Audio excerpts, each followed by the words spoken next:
Chapter 37 Chavadi Procession. In this chapter, Hemant Pant, after making some preliminary observations on some points of Vedanta, describes the Chavadi procession. Preliminary. Blessed is Sai's life for his devotees. Blessed is his daily routine. His ways and actions are indescribable. Sometimes he was intoxicated with Brahmanand, divine bliss, and at other times completely self-absorbed. While doing so many things at the same time, he was yet unconcerned with them. Though he seemed at times quite inactive, he was not idle or dozing.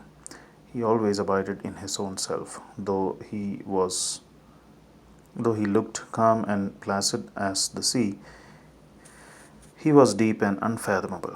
Who can describe his ineffable nature? He regarded men as brothers, women as sisters and mothers. He was a perfect celibate, as everybody knows. May the knowledge we got in his company last long unto death. Let us ever serve him with wholehearted devotion to his feet. Let us see him, that is God, in all beings, and let us constantly remember his name.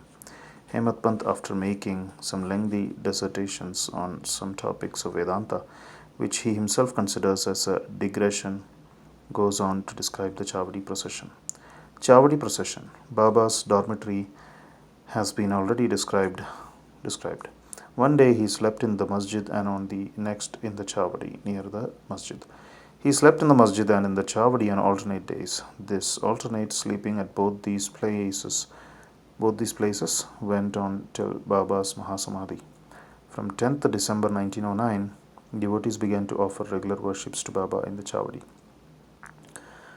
This we will now describe with his grace. When the day of retiring to the Chavadi came, people flocked to the masjid and did bhajan in the mandap courtyard for a few hours. Behind them was a beautiful palanquin, to the right a Tulsi Vrindavan, and in front Baba adorned his seat, and there were devotees singing bhajan.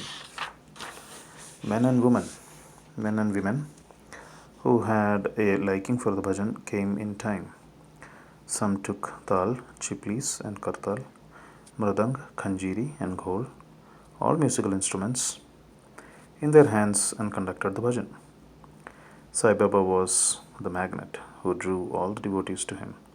Outside in the open, some trimmed their divatyas, torches, some decorated the palanquin, some stood with cane sticks in their hands and hailed victory to Baba. The corners were decorated with buntings.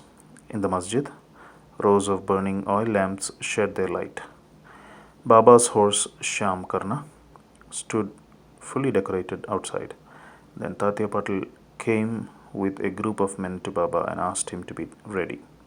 Baba sat quiet in his place till Tatya came and helped him to get up by putting his arm under Baba's arm. Tatya called Baba by the name of Mama, maternal uncle. Really, their relationship was extremely intimate. Baba wore on his body the usual kafni, took his satka, short stick, under his armpit, and after taking his chilim, tobacco pipe, and tobacco, and placing a cloth over his shoulder, became ready to start. Then Tatya placed a golden embroidered beautiful shela shawl over his body.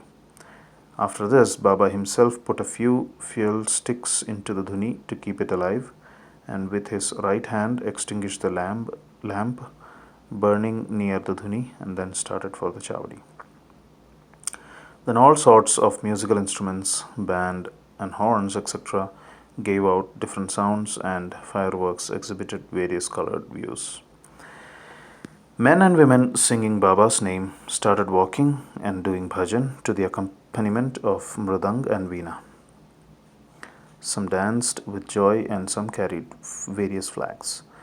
The bhaldars announced Baba's name when he came on the step of the masjid. On two sides of Baba stood persons who held chamars and others who fanned Baba. On the way were spread folds of cloth which Baba walked on, being supported by devotees' hands. Tatya Patil held the left hand and Halsapati the right. and Bapu Sahib Jog held the chhatra umbrella over his head. In this fashion, Baba marched onto the Chavadi.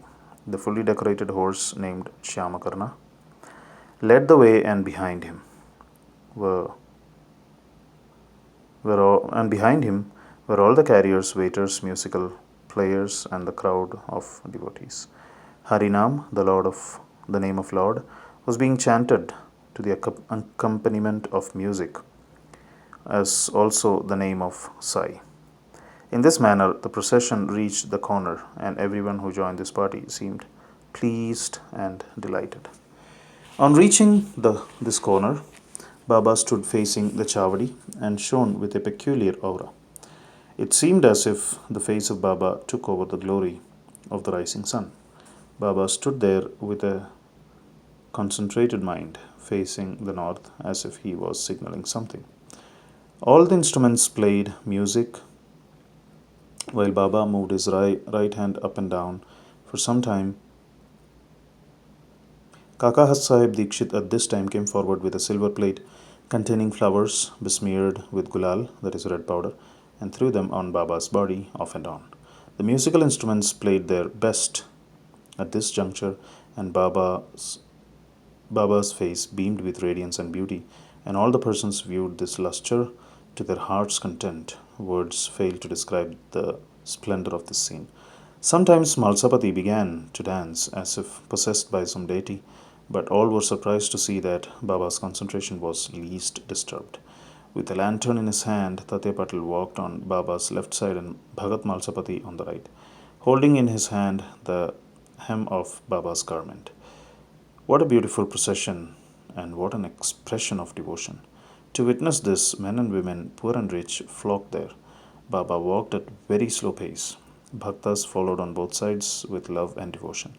With joy permeating the whole atmosphere of the place, the procession reached the Chavadi. Those days are gone now. Nobody can see them in future, but by remembering and visualizing that sight, we can bring solace and ecstasy to our mind. The Chavadi was also fully decorated with a good white ceiling, mirrors, and many sorts of lamps. On reaching there, Tatya went ahead and spread an asan, seat cushion, and placing a bolster, made Baba sit there and made him wear Angharka coat. Then the devotees worshipped him in various ways. They put a crown on his head with a tuft above, placed garlands of flowers and jewels around his neck, and marking his forehead with musk mixed vertical lines, as Vaishnava devotees do, they gazed at him for long to their heart's content. They changed his headdress now and then held it aloft on the head, fearing that Baba might throw it away. Baba knew what the bhaktas wished for and meekly submitted to all their ways without objection.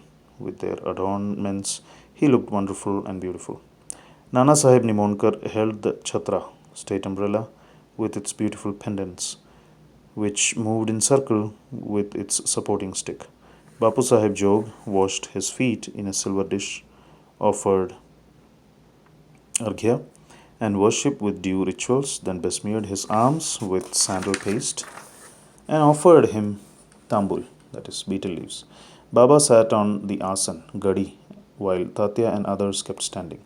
When Baba sat on the gadi, supporting himself against the bolster, devotees on both sides waved chamars and fans. Shama then prepared for the chilim and handed it over to Tatya Patil, who drew a flame out of it by inhaling a deep breath through his mouth and then gave it to Baba. After Baba had his smoke, it was given to Bhagat Malsapati and then it was passed round to all. Blessed was the inanimate chilim. It had first to undergo many ordeals of penance, such as being kneaded by pot makers, dried in the sun, and burnt in fire, and then it had the good fortune to get the contact of Baba's hand and his kiss. After this function was over, devotees put garlands of flowers around his neck and gave him scent and bunches of flowers.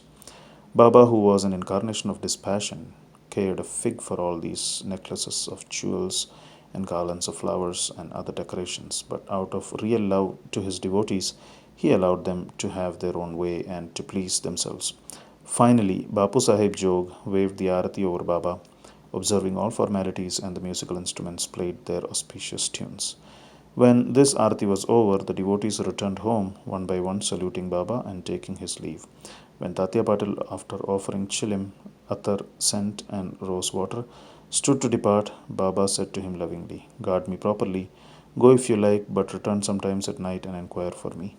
On replying in the affirmative, Tatya Patil left the chavadi and went home. Then Baba himself prepared his bed. He arranged some sheets one upon another, and thus making his bed, went to rest. We shall also now take rest and close this chapter with a request to the readers that they should remember Baba and his chavadi procession daily before they retire and go to bed. Bow to Shri Sai, peace be to all.